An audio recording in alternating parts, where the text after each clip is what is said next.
ইসমাইল আলাইহিস সালাম বাড়ির গেটে। রয়্যাল প্লাজা, চোখের পানিগুলো চরচর করে পড়ছে আর ডাকতেছে, বিবি ভার আমার বাড়ির সামনে কোনো মেহমান কোনো মুসাফির আসছিল কিনা? বিবি বলেন, কেমনে জানো মুসাফির মেহমান আসছিল? বাহির থেকে চিল্লাইতেছো।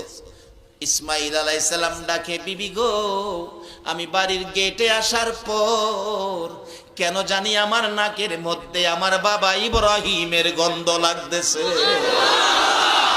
বিবি কেন জানি গো আমার বাবা ইব্রাহিমের গন্ধ নাকে লাগতেছে। আমার কানের মধ্যে বাবার কণ্ঠের ডাক ইসমাইল ইসমাইল বলে কানে ঢুকতেছে। বল কোন মুসাফির কোন মেহমান আসছিল কিনা?